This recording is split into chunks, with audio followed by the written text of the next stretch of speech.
자, 저희가 아까 헬스케어 파트를 통해서 굉장히 다양한 얘기를 나눠봤습니다. 디지털 치료제라는 어떤 분께는 약간 생소할 수도 있고 어떤 분께는 너무 익숙할 수도 있는 대화까지 나눠봤었는데요. 그 세션에서 잠시 언급이 됐었던 이제 마음에 관련된 서비스를 소개를 해보려고 합니다. 이번에 세션은요. 포럼 주관사인 코리아 스타트업 포럼이 준비한 스페셜 세션인데요. 이뿐만이 아니라 디지털 이코노미 분야에서 혁신적인 기술로 변화를 이끌어가는 다양한 스타트업들의 기술과 비즈니스 모델을 소개해드리겠습니다. 자, 말씀드렸던 첫 번째 팀은 헬스케어, 그리고 마이데이터, 메타버스, 교육 등의 4가지 분야에서 활동하고 있는 스타트업을 만나시겠습니다. 잠시 언급을 드렸었죠. 요즘 디지털 세계가 확장이 됨에 따라 약간 마음에 대한 케어가 필요한 시대가 많이 되고 있습니다. 마음에도 근육을 키우는 마음챙김 명상 앱 서비스 마보의 유정현 대표님을 소개하겠습니다. 네, 안녕하세요. 명상앱 마보 대표 유정은이라고 합니다. 네, 그럼 오늘 제 발표를 시작하도록 하겠습니다.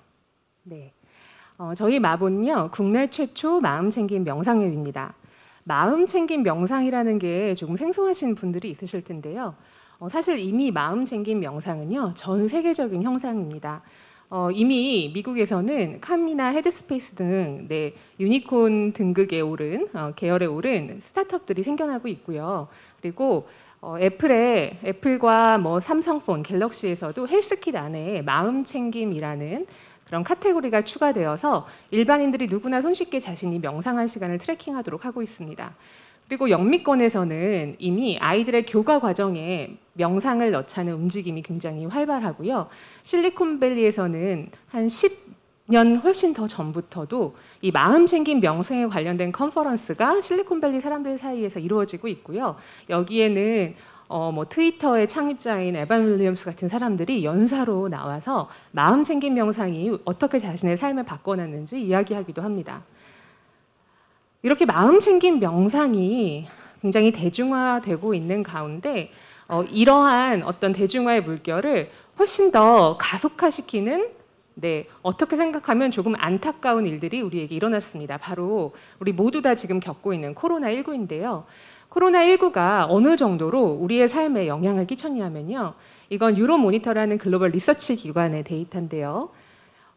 작년 한 해 동안 사람들에게 당신이 건강하다라고 생각했을 때 당신에게 이 건강하다는 거의 의미는 무엇인가요? 물어봤을 때 지금까지 조사 이래 처음으로 정신의 건강이 육체의 건강보다 더 중요하다. 그래서 정신 건강이 1위로 올라왔습니다.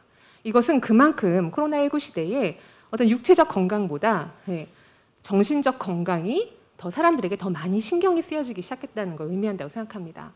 그리고 너무 안타깝게도 작년 1년 동안 통계에 따르면 우리나라에서 우울증 위험군이 2018년 대비 5배 이상, 6배 이상 증가했다고 합니다.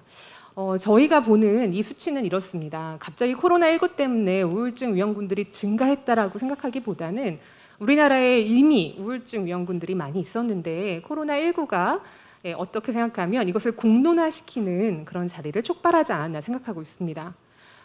이런 상황에서 디지털 치료제, 그중에서도 정신, 건강을 다루는 멘탈 헬스케어 치료제에 관한 관심이 높아지고 있습니다. 이것은 코로나19 때문에 필연적으로 비대면 서비스들이 관심을 받기 시작하면서 더 가속화되고 있는 현상인데요. 이미 명상의 헤드스페이스 같은 경우는 미국에서 FDA 승인을 앞두고 있는 디지털 치료제를 지금 개발 중에 있다고 들었습니다.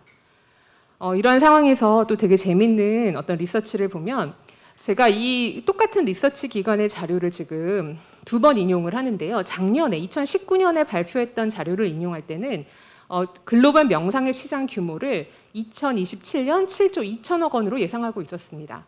그런데 코로나19 2020년 그 시기를 지나고 나서 똑같은 기관에서 2027년에 7조 2천억 원으로 상향 조정하는 것을 봤을 때 코로나19가 분명히 비대면, 멘탈 헬스케어, 디지털 치료제에 대한 어떤 니즈를 확실히 높였다고 볼 수 있습니다. 이런 상황에서 마보는요, 사실 2016년에 생겨난 앱입니다. 2016년 그 당시만 해도 명상을 앱으로라는 이 개념이 거의 전무할 때 마보가 처음으로 국내에 명상앱 시장을 열었습니다. 제가 2016년에 주목했던 페인 포인트는 바로 이거였습니다. 명상에 대해서 관심이 있는 분들은 은근히 많은 것 같았는데요. 명상이 어떤 특정 종교의 것이라거나 혹은 집 근처에 있는 명상 센터들이 사이비 단체에서 운영을 하고 있는 것이라거나 혹은 명상에 관심이 있어서 어떤 앱들을 막 다운받았는데 이게 영어 명상 앱이라서 한국어가 안 되니까 답답하다거나 이런 니즈들이 굉장히 많았습니다. 그리고 뭔가 명상이라는 것을 좀 제대로 배워보고 싶다 이런 니즈도 많았고요. 그래서 저희 앱이 탄생했습니다.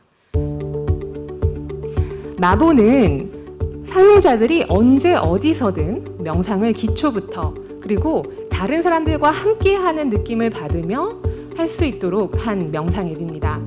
여러분들은 자신의 기분별, 당시의 상황별로 명상 컨텐츠를 선택할 수 있고요. 그래서 뭐 산 좋고 물 좋은 어느 특별한 곳에 가는 것이 아니라 정말 내가 출근할 때 혹은 자기 전에 그리고 회사에서도 내가 정신없이 바쁠 때 혹은 어떤 상사 때문에 막 열받았을 때 이럴 때도 명상을 아주 짧게라도 하면서 일상에서 자신의 마음 건강을 돌볼 수 있도록 했습니다. 그리고 마보에서 가장 중요한 또 서비스 중에 하나는 그렇게 자신의 마음 건강을 돌보고 다른 사람들과 자신의 소감을 나눔으로써 이게 나 혼자만의 고통이 아니구나. 네, 이런 것들을 알 수 있게 만들었습니다. 마보는 지난 5년간 사실 별다른 어떤 특별한 마케팅이나 뭐 스타트업이 다 그렇듯이 저희가 커다란 마케팅 비용을 쓸 수 없었기 때문에 정말 올가닉하게 사람들의 입소문으로 성장한 앱입니다. 저희는 지금까지 누적 다운로드 38만, 누적 가입자 수 22만을 기록하고 있고요. 마보가 가장 자랑스러워하는 것은 가입자 중에서 구독 전환으로 이루어지는 사람들의 비율이 굉장히 높고요. 그리고 특히 1년 이상 구독을 유지하고 있는 분들이 전체 다운로드 대비 총 구독 비율의 3분의 1을 차지한다는 겁니다.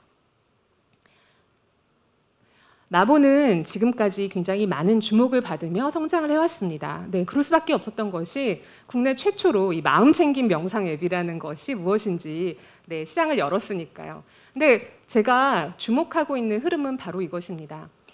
저희가 2016년도에 서비스를 런칭하고 이제 2018년도부터 본격적으로 마보가 시작이 되었는데요. 그동안 저희가 받았던 관심 중에 작년 한 해와 올해만큼 뜨겁게 관심을 받은 적이 없었다는 것입니다. 마보는 마보 안에만 머무르는 것이 아니라 다양한 대기업들과의 협업을 통해서도 저희 컨텐츠를 확장시키고 있습니다. 이게 가능한 이유는 명상 컨텐츠가 원소스 멀티유즈 컨텐츠이기 때문에 그렇습니다. 저희 마보 앱을 단체 이용권을 구매하시는 회사들이나 혹은 저희 마보의 컨텐츠를 커스터마이즈해서 본인들의 어떤 플랫폼에 요청하시는 분들 그리고 저렇게 그 SKT의 eFriend라는 메타버스 관련된 플랫폼이 런칭되었을 때 함께 마보와 협업해서 메타버스 안에서 명상룸을 운영해 보기도 하였습니다. 저희가 마보를 운영하면서 가장 뿌듯한 순간은 바로 이런 순간들입니다. 저희는 매일매일 이런 이메일이나 감사 리뷰나 후기를 받고 있습니다.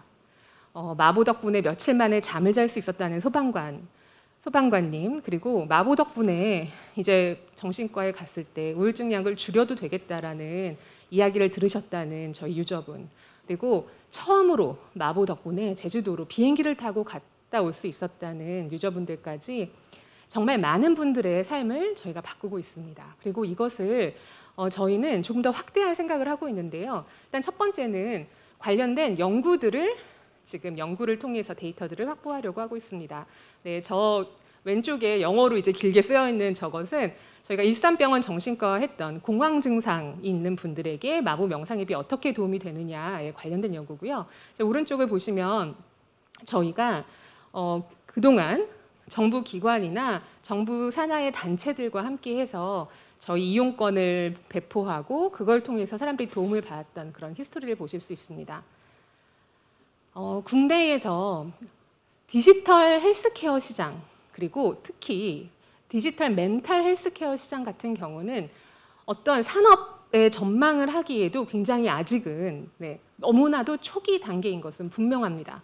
특히 저희가 마보가 지금 겪고 있는 어려움 중에 하나는 명상 앱이라는 시장이 없었기 때문에 이 시장의 전망, 이 시장의 크기를 전망하거나 할 때 저희가 레퍼런스 할 수 있는 데이터들이 아직은 한국에 많지 않다는 겁니다. 하지만 분명한 것이 하나 있습니다. 네. 니즈가 분명히 있고요. 사람들의 니즈가 있고 이 시장이 분명히 커지고 있다는 것입니다. 그리고 디지털 멘탈 헬스케어 같은 경우는 이제 코로나19 시대 이후에도 포스트 코로나 시대에도 사람들에게 어떤 오프라인의 서비스의 대안이 아닌 디지털 멘탈 헬스케어 그 자체로서 그 니즈가 분명히 더 성장할 것이라고 생각합니다. 네, 제 발표를 들어주셔서 감사합니다. 네, 감사합니다. 저희가 지금 발표해 주신 첫 번째 서비스 같은 경우에는 저희 앞서서 얘기를 나눴던 디지털 헬스케어 쪽과도 연관되는 서비스였던 것 같습니다. 사실 보시는 분들이 모두 다 소셜미디어를 하시면서 그리고 디지털과 관련된 다양한 서비스들을 이용을 하시면서 심심치 않게 우울감과 관련된 소식이라던가 좀 마음에 힘든 부분들을 접하거나 경험을 해보셨을 텐데요. 좋은 면과 나쁜 면이 분명히 공존하고 있는 이 디지털 이코노미 시대에 여러분들이 다양한 면들을 체크를 해보시고 필요한 서비스들 다양하게 이용을 한번 해보시고 또 다양한 인사이트를 얻어가시길 바라겠습니다.